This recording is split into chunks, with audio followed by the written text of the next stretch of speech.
नमस्कार दोस्तों। आज हम बात करने वाले हैं किसान आंदोलन के बारे में। दोस्तों, किसान आंदोलन के बारे में आप परिचित है, आप अच्छी तरह से जानते भी हैं। किसान आंदोलन दोस्तों आज से शुरू नहीं हुआ। ये जब हमें आज़ादी नहीं मिली थी, इसकी शुरुआत तब से हो रखी है। दोस्तों, किसानों को हर दिन नई नई समस्याओं से गुजरना पड़ता है और किसानों की हालत दिन ब दिन बहुत ही दयनीय हो जा रही है। दोस्तों, आज अगर हम किसानों की समस्याओं का समाधान नहीं निकाल पाए तो हो सकता है जो आत्महत्या की जो दर है वो बहुत ही तीव्र गति से आगे बढ़े। दोस्तों, आज हमारी जो नई सरकार है उन्होंने कृषि कानून का एक नया बिल पारित किया है, जिससे किसान संशय में है, डर में है कि यह बिल पारित होने से उनकी एमएसपी खत्म हो जाएगी, जबकि सरकार ने आश्वासन दिया है कि उनकी एमएसपी खत्म नहीं होगी। फिर भी किसान बहुत ज़्यादा डरे हुए हैं, क्योंकि उनको लगता है उनको जो निर्धारित मूल्य मिलता था वो अब नहीं मिल पाएगा। दोस्तों, हम बात अगर किसानों की करें तो किसानों की स्थिति हमेशा कई सालों से बुरी रही है। किसान हमेशा समस्याओं में घिरा रहा है। किसान हमारा अन्नदाता है, जो हमारे लिए अन्न उगाते हैं, जो उनकी वजह से हमारा पेट भरता है। हम तो सिर्फ अपना सेवा हर कोई देता है दोस्तों, लेकिन किसान एक ऐसा व्यक्ति होता है जिसको मूल्य, जिसकी फसल की दाम जो होती है उसको कम दिया जाता है, फिर भी वो हमारे लिए काम करता है। लेकिन आज के महंगाई के दौर में किसानों की आर्थिक स्थिति बहुत ही बुरी और दयनीय हो गई है। दोस्तों, हमें पता है कि सन 2017 और सन 2018 में किसान सड़कों पर उतरे थे और मध्य प्रदेश के किसान, जहां पर 7 लोगों की जान तक चली गई थी। यही बात करें अगर हम तमिलनाडु के किसान, तो उन्होंने अपना विरोध प्रदर्शन किया था। वे मानव खोपड़ी लेकर प्रस्तुत हुए थे। वे अपनी स्थिति को व्यक्त करना चाहते थे, लेकिन बहुत सारे ऐसे लोग थे जिन्होंने उसका विरोध किया, उनके सोच को गलत बताया। पर दोस्तों, हमें समझना चाहिए हमें क्या पक्ष के लोग क्या कहते हैं या विपक्ष के लोग क्या कहते हैं, हमें उसका सार निकालना चाहिए। दोस्तों, आखिर सच क्या है, हमें ये जानना चाहिए कि हम उनकी समस्याओं को समाधान कैसे करें।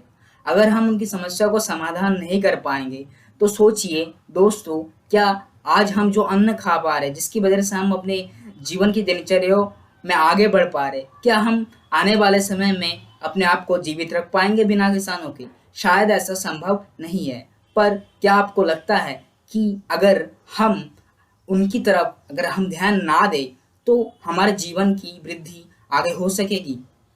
तो दोस्तों, मेरे ख्याल से ऐसा संभव नहीं है। दोस्तों, आपको याद होगा कि किसान आंदोलन आज से शुरुआत नहीं हुई है। किसान आंदोलन की शुरुआत कई सालों से हो रही है।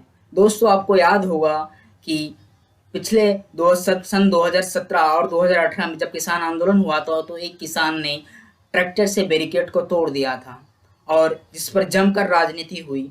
पक्ष के लोग भी बोले और विपक्ष के लोग भी बोले, पर सबकी अपनी अपनी विचारधाराएं थी। उनको उनकी समस्याओं से कोई लेना देना नहीं था, उनको सिर्फ अपनी राजनीति चमकानी थी। और दोस्तों, समय के साथ वो बीत गया, पर आपको लगता है क्या उनकी समस्याओं का निर्धारण, क्या उनकी समस्याओं का समाधान किया गया? नहीं, वो समय के साथ ही बीत गया। और इसी तरीके से दोस्तों, आज हमारे देश में किसान आत्महत्या करते हैं, लोग अपनी जान गंवा देते हैं।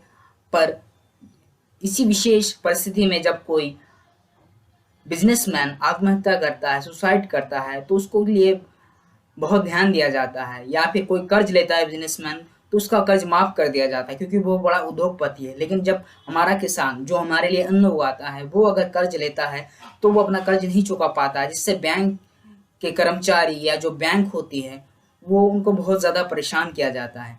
दोस्तों, पर किसान अंततः क्या करे, फिर किसान अपनी जान दे देता है। पर आपको लगता है क्या एक जान की कीमत इतनी सस्ती है हमारे देश में? दोस्तों, अगर जान की कीमत इतनी सस्ती है, फिर हमें इस देश में जीने का क्या अधिकार है?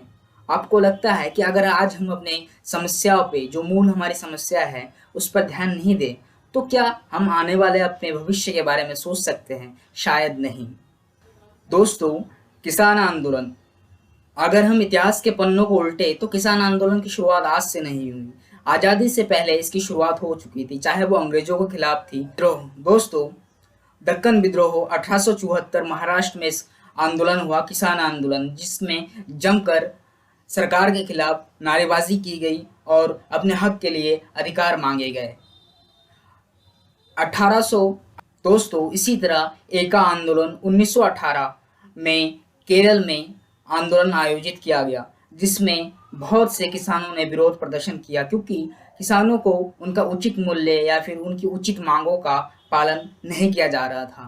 दोस्तों, इसी तरह मोपाला विद्रोह हुआ केरल में सन 1920 में।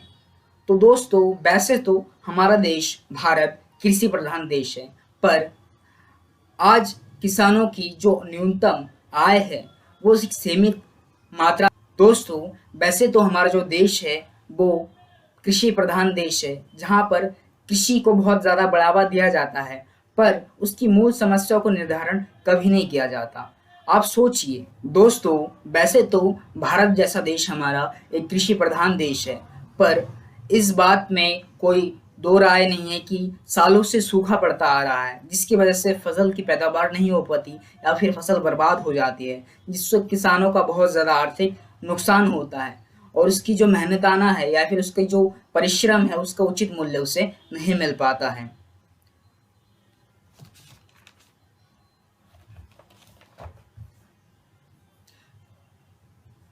देखिए दोस्तों, हर चीज का अपना एक कारण होता है। कारण, सबसे पहला कारण क्या है दोस्तों? आज किसानों पर उन्नत टेक्नोलॉजी का अभाव है।